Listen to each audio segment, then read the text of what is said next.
tem como se emocionar no nosso papel de mãe, de educadora, como mulher diante da sociedade nesse primeiro começo de vida. A história do começo de vida começou com a Escola Viva no começo desse ano, em meados de fevereiro, quando a Fundação Maria Cecília Souto Vidigal nos procurou para se utilizar do nosso espaço para compartilhar desse trabalho tão bonito, feito com a Produção Maria Faria, da Estela Renner, que está aqui e vai falar com a gente daqui a pouco. E a Escola Viva foi procurada para fazer um workshop por essa instituição, apresentando o filme, a importância desse começo de vida, onde estavam presentes pessoas públicas na área de educação, políticos, enfim. E para a gente foi um prazer enorme receber essas pessoas que valorizam tanto a infância como a Escola Viva. Não é à toa que a nossa escola fala muito sobre esse jeito de olhar essa criança, esse respeito à brincadeira, esse espaço. Enfim, acho que a gente, como Escola Viva, se orgulha muito de poder ver esse filme e ver como a gente trabalha e como a gente olha essa criança. Então hoje a gente tem um prazer enorme de conversar com a Estela aqui. Tem a Roberta aqui conosco também, que é da Fundação. A Estela eu tive o prazer de conhecer num outro encontro, quando eu assisti o filme, ela foi conversar também. E é uma pessoa incrível, sensível. Quando eu a ouvi falar, pensar numa cineasta que fez uma trajetória tão bonita e desenvolveu um olhar tão especial para essa educação, para essa infância. Queria agradecer também o Cinema Kinoplex, o Shopping Vila Olímpia e a presença da Estela e da Roberta aqui conosco. Então a Estela está aqui para vocês fazerem perguntas, matarem curiosidades, enfim. Aproveitem porque é uma delícia ouvi-la.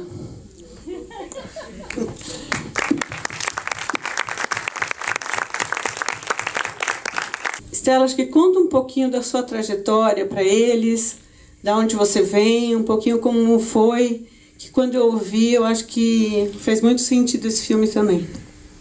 Tá, então eu vou voltar 10 anos para trás. Há mais ou menos 10 anos atrás, o projeto Criança e Consumo, do Instituto Alana, da Nossa Vilela, eles estavam tentando fazer com que as leis vigentes fossem mais rigorosas no quesito publicidade dirigida à criança. E toda vez que o Alana falava desse assunto em Brasília, grupo de advocacy, congresso, escolas, as pessoas achavam que era um assunto meio vago, meio uma frescura. Como assim, com tantas crianças passando fome, você vem aqui falar do investimento da publicidade dirigida à criança? Isso não está realmente acontecendo. E daí, eu, Ana Lúcia e o Marcos fizemos um filme que chama Criança Muda o Negócio, que era justamente para dar uma voz para essa história, para colocar um rosto nessas crianças que estavam, de fato, percebendo que elas tinham um desejo compulsivo por alguma coisa que, na verdade, não era o desejo delas. De onde estava vindo esse desejo insaciável, né? E o Criança Muda o Negócio foi um filme muito importante para a Alana, foi um divisor de águas, ele reforçou, de fato, as leis que já existiam. Muitas agências começaram a se comportar de uma outra forma, ganharam consciência. Muitas empresas também se modificaram. O filme ele foi tema do Enem de 2014, então atingiu 9 milhões de jovens que nunca nem tinham parado para pensar nesse assunto, nem tinham filhos, de repente o assunto veio para a pauta com toda a força. Com isso nasce a nossa produtora Maria Farinha Filmes, o Marcos está aqui também, meu sócio, e ele foi muito legal, muito importante, porque ele foi o primeiro a enxergar que o Criança Muda o Negócio era um filme importante. Na época, a Alana tinha uma certa dificuldade de entender algumas questões do filme, porque tinham crianças no filme, e a gente estava falando de publicidade da criança, de repente o filme com criança era meio... Falei, calma, então não vamos lançar pela Alana, vamos lançar pela Maria Farinha Filmes. Com o tempo, essa visão do Alana mudou, e eles perceberam o quanto era importante comunicar de uma forma que realmente todo mundo entendesse. Daí a gente resolveu que a Maria Farinha Filmes só ia fazer filmes que atendessem causas, que tivessem propósito, que tivessem adressando de fato causas urgentes. E com 33% das crianças sofrendo de obesidade, sobrepeso, e com isso tendo doenças de adulto, diabetes, hipertensão, colesterol alto, A gente, na dúvida entre esse tema e um outro, a gente resolveu fazer um filme sobre obesidade infantil e que estava ligado com o excesso de consumo na infância, nesse caso, excesso de alimentos industrializados. E o Muito Além do Peso também foi um filme muito importante. A gente teve uma aproximação com a indústria alimentícia, ao contrário do que a gente teve um certo receio antes de lançar o filme, a gente ficou com medo de ser processado, mas não.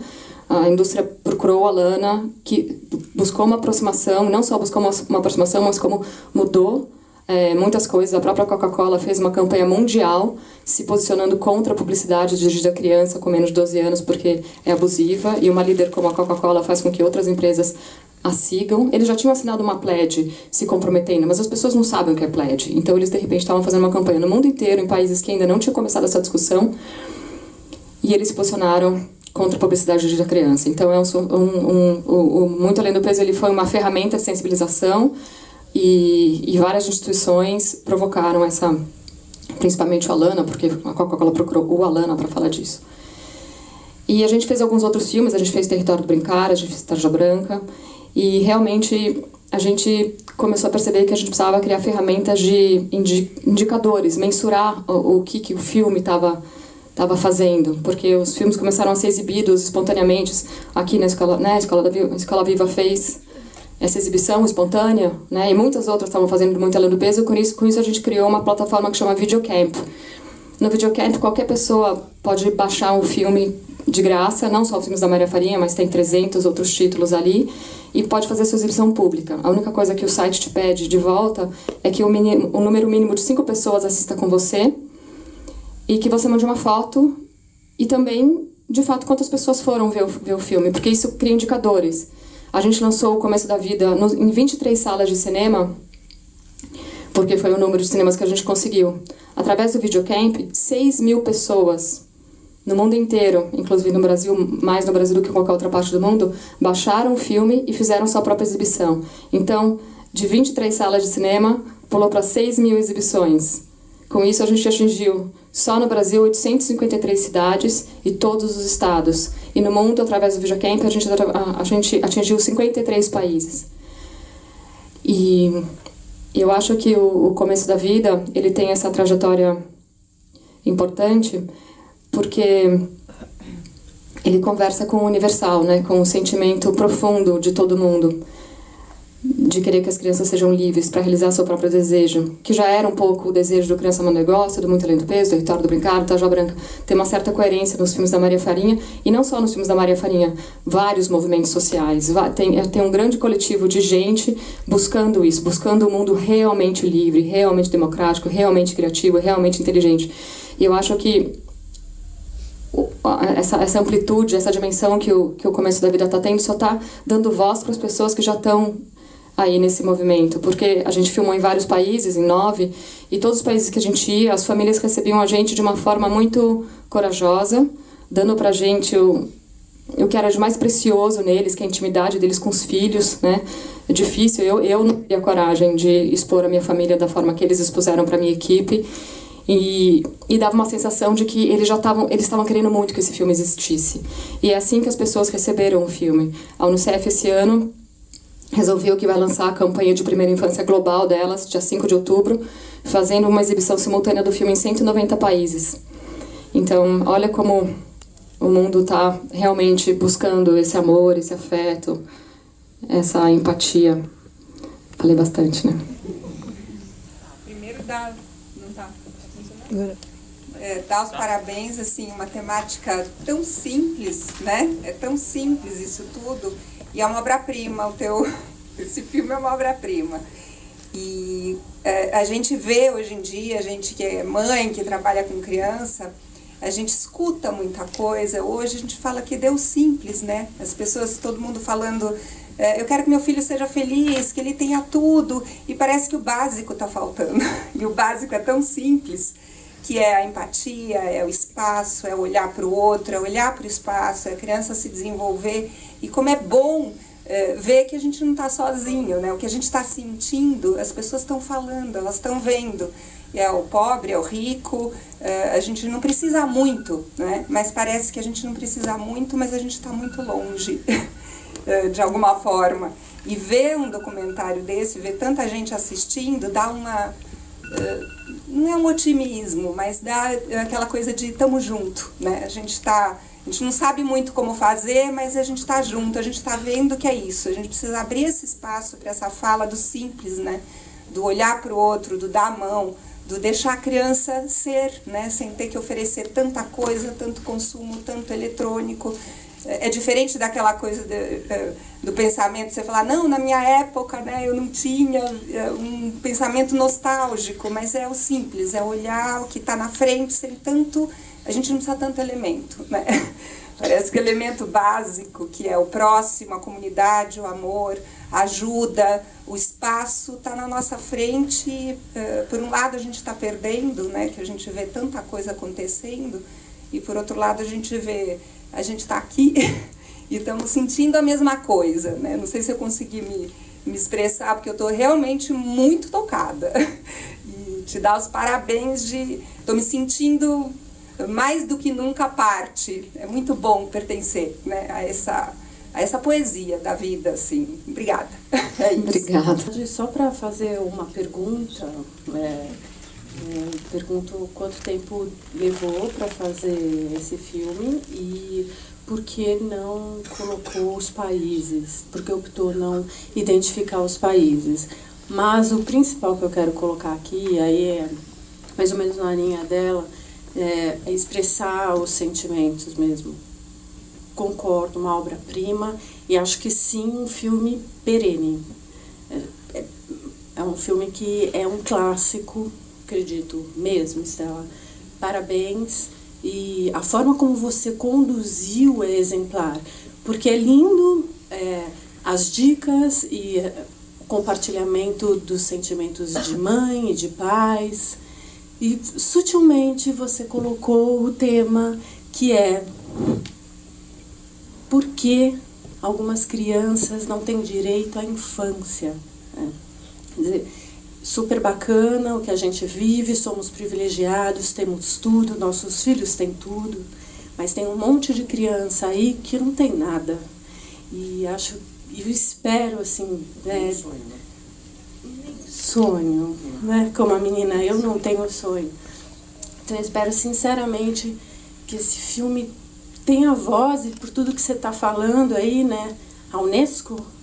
Unicef. A Unicef, que vai disparar isso. E eu sinceramente desejo que isso faça diferença mesmo. Acho que é a tua ideia também, né? Começar falando da beleza, que é a primeira infância, da família, e passar para um alerta grande, que é até um alerta assim, você quer ser egoísta, ok, mas pense, quanto mais criança não tiver condição, é mais criança oferecendo risco para o teu filho, né, que nasceu em condições super ok, sem necessidades. Acho que é um filme importantíssimo para a sociedade, aí tem muita história, e para mim é um clássico. Parabéns, um dos melhores filmes que eu vi mesmo. Obrigada. Eu recebo esses elogios todo em nome da equipe gigante que está atrás desse filme, né? O diretor acompanha em todas as etapas do processo, mas tem aí a Fundação Marcília Soto Vidigal, que fez o convite, que tem uma pesquisa enorme, que a gente se baseou muito neles, que está fazendo um trabalho de divulgação monstro, né? Existe um filme atrás do filme que é como que essa galera do Alana, da Maria Farinha, da Fundação, criou essa estratégia de rede para chegar no Unicef, né? O filme podia ficar escondido, mas não, tinha um time bem grande de pessoas pensando e acreditando no filme quando eu não acreditava ainda. Eles me ligavam, Estela, a gente vai mostrar esse filme pro mundo. Eu falei, que filme? Eu tô filmando ainda, nem montei, não sei se tá bom. Eu nem gostava de ouvir isso, não me fala mais os planos de vocês. Eu não sabia se o filme ia ficar bom ou não, era muita pressão. Mas, então, eu recebo esses elogios e ofereço a eles também. A gente não colocou, a gente demorou 3 anos para fazer, mas eu sinto que a gente está fazendo ele ainda. Hoje, essa fala, a sua fala, o nosso diálogo ainda faz parte desse filme, né? Faz parte desse movimento. Então, se ele de fato virar um clássico, o filme que as mulheres grávidas têm que assistir, assim como eu li um livro que na época que eu estava grávida todo mundo leu, que me deixou bem histérica, porque só falava de doença. Se eu tivesse visto o filme, talvez eu fosse um pouco mais tranquila. Mas a gente espera que viria um clássico, a gente tem essa pretensão. No começo eu tinha um certo pudor de falar isso, porque eu sou diretora do filme. Agora eu já não, pela reação das pessoas, eu já não me coloco mais dessa forma. Eu espero que o filme chegue no maior número de pessoas, pela potência da reação das pessoas, né? Tem esse filósofo francês que fala que, por que o diálogo? Porque é sempre o outro que diz, né? E eu acho que a gente começou um diálogo iniciado pelos especialistas do filme, pelos personagens, pela generosidade deles. A gente entregou essa fala para todo mundo e está todo mundo falando de volta e falando de volta e falando de volta. E eu acho que é junto que a gente vai, essa sensação de estamos junto, né?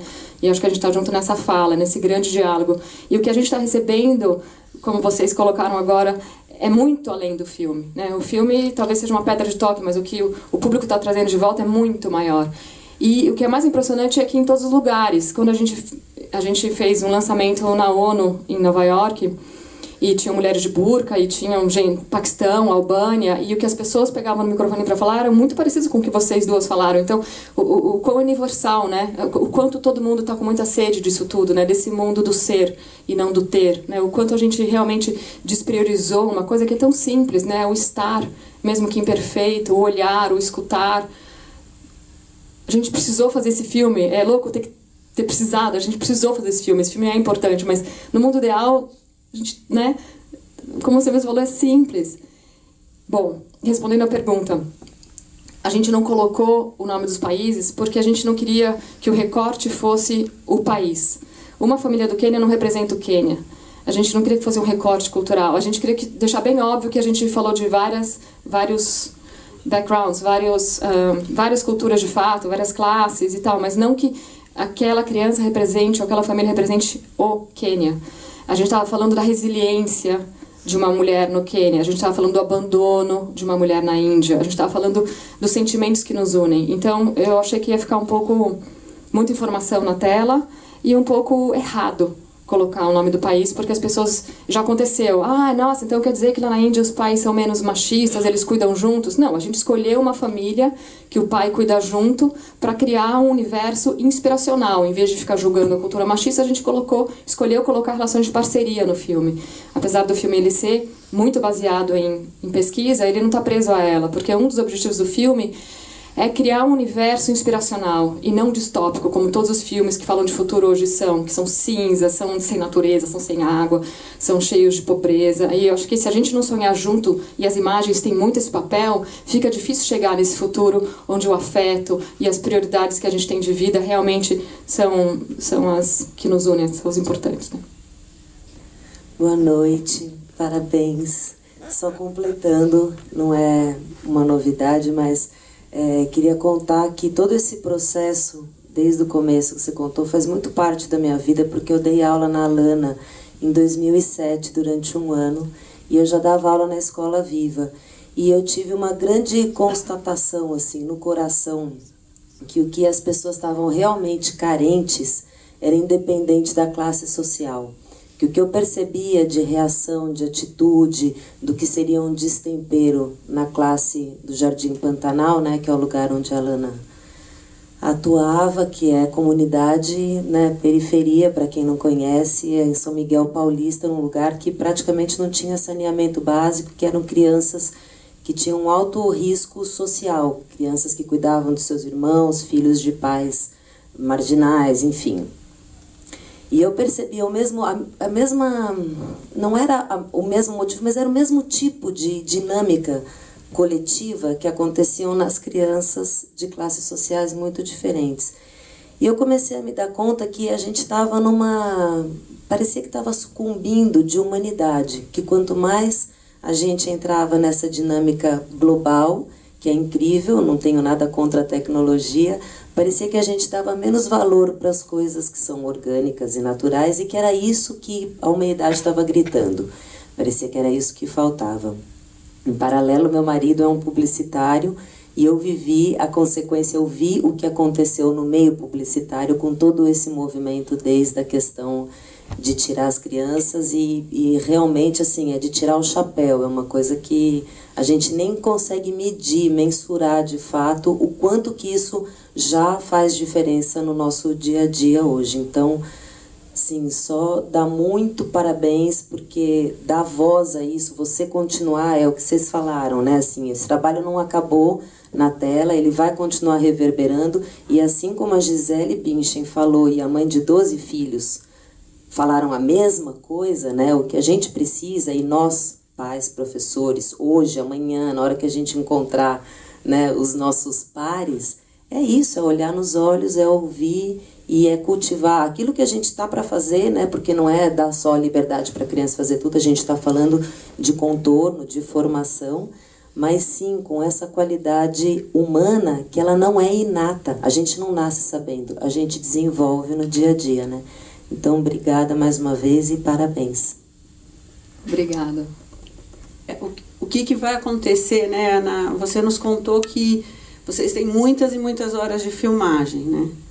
E o que vai acontecer agora? Acho que é legal todo mundo saber para poder continuar desfrutando desse trabalho belíssimo. São 400 horas de filmagem, então além desse filme, que tem 90 minutos, a gente fez uma série, são 6 episódios de 45 minutos, um deles é dedicado à educação, outro a políticas públicas, outro tornar-se mãe, tornar-se pai, né, do ponto de vista da mãe e do pai, como é, de repente, você se vê mãe, se vê pai. Outro é sobre a formação do cérebro.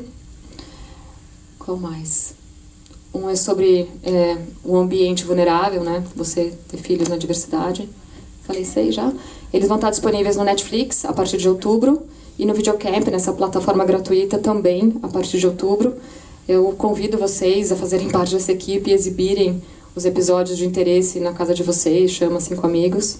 É bem facinho o site de entrar, videocamp.com. E ele também vai estar na GNT, em algum momento do ano que vem, a gente não tem acesso à escolha deles de grade de programação. E tem também um movimento que a gente fez, que são 80 pílulas de temas variados, basicamente todos os temas que vocês viram aqui, né? Ele poderia ser um livro em capítulos, e a gente dividiu em pílulas de 2, 3 minutos para colocar em redes. Então fiquem atentos aí que a gente vai estar lançando isso. Eu queria fazer uma pergunta. Eu vi um depoimento seu para a TV Senac, que você disse o quanto você aprendeu nesses 3 anos sobre a primeira infância. E queria que você contasse um pouquinho sobre essas experiências, sobre essas transformações. Pode ser? Pode. Eu não sei o que você quer que eu fale em relação a isso, porque eu aprendi... Eu fiz o Criança Manda Negócio, muito além do peso, fui produtora do Doutor Brincar. É um mestrado atrás do outro, que você vai acompanhando, você vai ouvindo os melhores especialistas, você tem, né, assim... Eu aprendi bastante, né? O tema da infância ficou muito presente na minha vida, graças à Alana, graças à Ana Lúcia, que me convidou, assim, é muito enriquecedor você fazer um documentário. E eu acho que eu não sei nem o que dividir com você, porque foram quase 10 anos de aprendizado.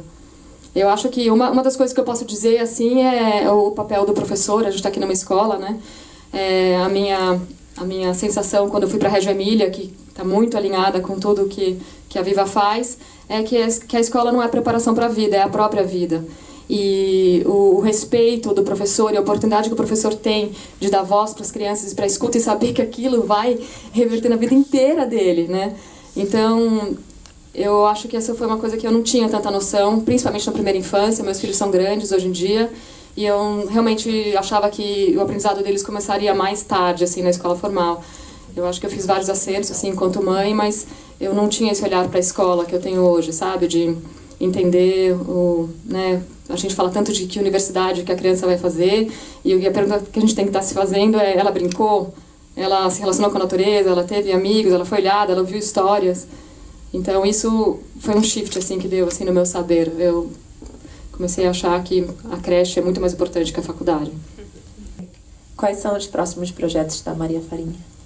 A Maria Farinha, ela tem vários projetos em vista. Um deles é um documentário sobre a relação da criança com a natureza. A criança é natural, a criança é natureza. E como você mesmo falou, a gente já cimentou as escolas, a gente entupiu de plástico as nossas casas. É um sinal aspiracional você ter coisas. E assim, a natureza está aí, disponível, sábia, com 4 bilhões de anos, que ela chegou nas suas relações de interdependência entre os elementos da natureza, chegou no seu ótimo. Tem muito que aprender com a natureza. A criança nasce com esse desejo de construir esse conhecimento, E existe aí toda uma linha de rompimento, né, com essa construção de conhecimento que é tão natural com a criança. E o Criança e Natureza, a gente não tem o título ainda para esse documentário, a gente está escrevendo ele vai vir nessa linha. Inclusive, uma das escolhas do filme, nas cenas que as crianças estão brincando com alguma coisa, em 72% das cenas elas estão brincando com alguma coisa que não custa nada. E isso foi uma opção de montagem nossa. Se tinha algum brinquedo muito caro, não, essa cena a gente não vai pôr. Ainda entrando nessa linha do filme inspiracional, né? Ela está brincando com o chão, com o amigo, com elementos de natureza, com o rosto da mãe. E quando elas estão brincando com alguma coisa, a gente escolheu brinquedos baratos. A gente até tem uma média, acho que custa 80 centavos de dólar a média dos brinquedos, se dividir, enfim. Então esse é um dos projetos e a gente está bastante focado em mudanças climáticas também. A gente tem alguns projetos de ficção, onde a causa por trás é de fato a necessidade de desmatamento zero, regeneração, reflorestamento, que anda muito junto com as causas sociais, né? Os primeiros que se prejudicam com as mudanças climáticas são os mais pobres. Eu fico bastante feliz com essa perspectiva do documentário da natureza, porque a Escola Viva, a hora que a gente entra naquele espaço, a gente leva um susto. De no meio da Vila Olímpia ainda tem um espaço em que se preserva a natureza e que o chão de terra não se abre mão por nada desse mundo, porque a gente acredita nisso, que a criança precisa olhar para cima e ver uma renda de folhas, olhar para o chão e ver aquele desenho feito pela própria natureza, do frio, do quente, rachando o chão de terra. Então isso para mim, eu fico muito feliz de ver que esse é o nosso caminho e que a gente, como princípio de escola, não abre mão. Não sei se alguém quer mais falar alguma coisa. Então, eu queria agradecer muito, Stella. É sempre bom te ouvir. E agradecer vocês também de estarem aqui. Mais uma vez ao Kinoplex e ao Shopping Vila Olímpia. Muito obrigada.